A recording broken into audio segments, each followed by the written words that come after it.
रूस का आखिर अमेरिका क्या ही बिगाड़ पाया। भारत ने रूस के लिए जो किया, वहीं रूस ने भारत के लिए जो किया, यानी कि रूस और भारत ने आपस में मिलकर जो लक्ष्य हासिल किया, उन आंकड़ों ने यूरोप और अमेरिका के होश उड़ा दिए। वहीं यूक्रेन बेचारा अपनी मूर्खता पे अब रोएगा, क्योंकि जिस अमेरिकी जाल में फंसकर यूक्रेन युद्ध का शिकार बना, जेलेंस्की तो समझ ही नहीं पाए कि अमेरिका ने उन्हें सबसे बड़ा बलि का बकरा बनाया।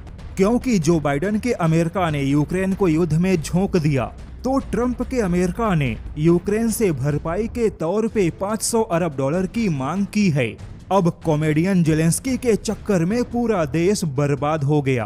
किंतु रूस और भारत ने मिलकर जो कारनामा किया, उसके बाद हर कोई हैरान होगा कि कहां गई अमेरिका की धमकी, कहां गए अमेरिका के प्रतिबंध और कहां गई अमेरिका की चेतावनी। क्योंकि चाहे अमेरिका धमकी दे या चेतावनी, जो भारत को करना था वह भारत ने किया। खबर कुछ ऐसी है कि यूरोप और अमेरिका ने रूस के अनाज निर्यात पे प्रतिबंध लगाया था, लेकिन यूरोप और अमेरिका के प्रतिबंधों का जो रिजल्ट सामने आया, उसके बाद यूरोप और अमेरिका मुंह दिखाने के लायक नहीं होंगे।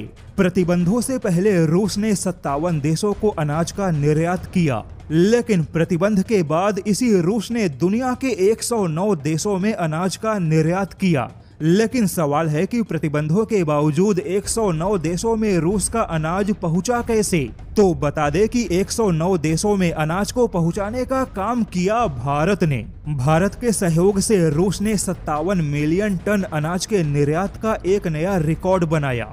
अब सवाल है कि रूस के अर्थव्यवस्था को नुकसान पहुंचाने के उद्देश्य से यूरोप और अमेरिका ने जो प्रतिबंध लगाया, तो उसमें रूस को क्या घाटा और यूरोपियन देशों को क्या फायदा हुआ? अब इसे सीधे शब्दों में कहे तो आज के तारीख में ना तो रूस की जीडीपी को कोई घाटा दिखाई दिया, ना ही यूरोपियन देशों की जीडीपी को कोई फायदा हुआ। वहीं अब अमेरिका इस बात को लेकर चिंतित है कि पिछले 3 सालों के युद्ध में रूस को एक बड़ा फायदा हुआ कि रूस के हथियारों के उत्पादन क्षमता में वृद्धि हो गई। अगर युद्ध शांत हुआ तो उसके बाद रूस के हथियारों की उत्पादन क्षमता रूस के हथियारों के भंडार को आश्चर्यजनक तरीके से बढ़ा सकता है। हर साल 500 या 600 टैंक बनाने वाले रूस ने पिछले 1 साल में 2000 टैंक बनाकर पूरे नाटो संगठन को चौंका दिया। यानी कि रूस ने उन सारे टैंकों की भरपाई की जिसे रूस ने युद्ध के मैदान में गंवाया था। यही वजह है कि फायर पावर इंडेक्स की रैंकिंग में रूस अब भी दुनिया का दूसरा सबसे पावरफुल देश बना हुआ है। ऐसे में देखा जाए तो ना ही अमेरिका का कोई प्रतिबंध काम आया, ना ही अमेरिका की कोई चेतावनी, और इस युद्ध में कोई बर्बाद हुआ तो वह केवल यूक्रेन है।